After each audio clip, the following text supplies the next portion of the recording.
গণভবন এখন যে অবস্থায় আছে তেমন রেখেই জাদুঘর করা হবে বলে জানিয়েছেন উপদেষ্টা আসিফ মাহমুদ। স্বৈরাচার সরকারের চেহারা কেমন হয় তা দেশি বিদেশি মানুষের কাছে তুলে ধরতেই গণভবনকে উন্মুক্ত জাদুঘর করা হবে।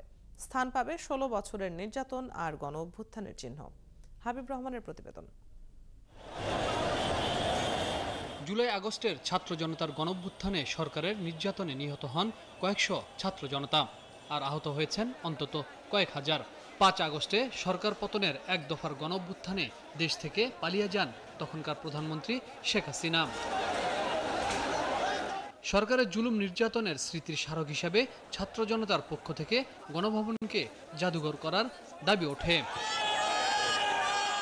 শনিবার সকাল ১১টায় অন্তর্বর্তীকালীন সরকারের ৩ উপদেষ্টা গণভবন পরিদর্শন করেন।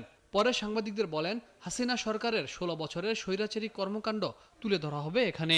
সেই অভ্যুত্থানের পুরো সামগ্রিক স্মৃতিটা থাকবে, দিনলিপিতে থাকবে। আমাদের যে শহীদ যারা হয়েছেন এই আন্দোলনে তাদের স্মৃতি থাকবে, তাদের তালিকা থাকবে। পুরো ১৬ বছরের যে আমাদের যেই নিপীড়ন হয়েছে, যারা গুম হয়েছে তাদের তালিকা থাকবে, এবং যাদের বিচার বহির্ভূত হত্যা হয়েছে এই সকল বিষয়গুলার একটা রিপ্রেজেন্টেশন থাকবে।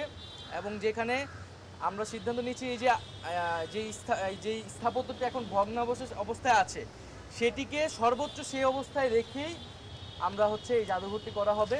জাদুঘর নির্মাণে দেশি বিদেশি বিশেষজ্ঞদের পরামর্শ নেওয়া হবে বলেও জানান যুব ও ক্রীড়া উপদেষ্টা। একটা কমিটি করার মাধ্যমে স্থাপত্য শিল্পী এবং আর্কিটেক্টদেরকে নিয়ে, যারা জাদুঘর বিশেষজ্ঞ আছেন তাদেরকে নিয়ে একটি কমিটি করে দেওয়ার মাধ্যমে এটার কার্যক্রম শুরু হবে।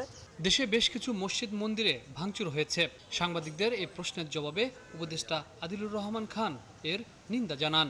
আমরা বারে বারে বলেছি, আমাদের প্রতি যে আচরণ করা হয়েছিল ফ্যাসিবাদী শাসকের পক্ষ থেকে, আমরা কোনোভাবেই সেই ধরনের আচরণ যেন কারো প্রতি না হয় সেটা এনশিওর করব। সাম্প্রতিক বিচ্ছিন্ন কিছু অনাকাঙ্ক্ষিত পরিস্থিতি নিয়ন্ত্রণে আইনশৃঙ্খলা বাহিনীকে নির্দেশনা দেওয়া হয়েছে বলে জানান তিনি। হাবিব রহমান, ৭১, ঢাকা।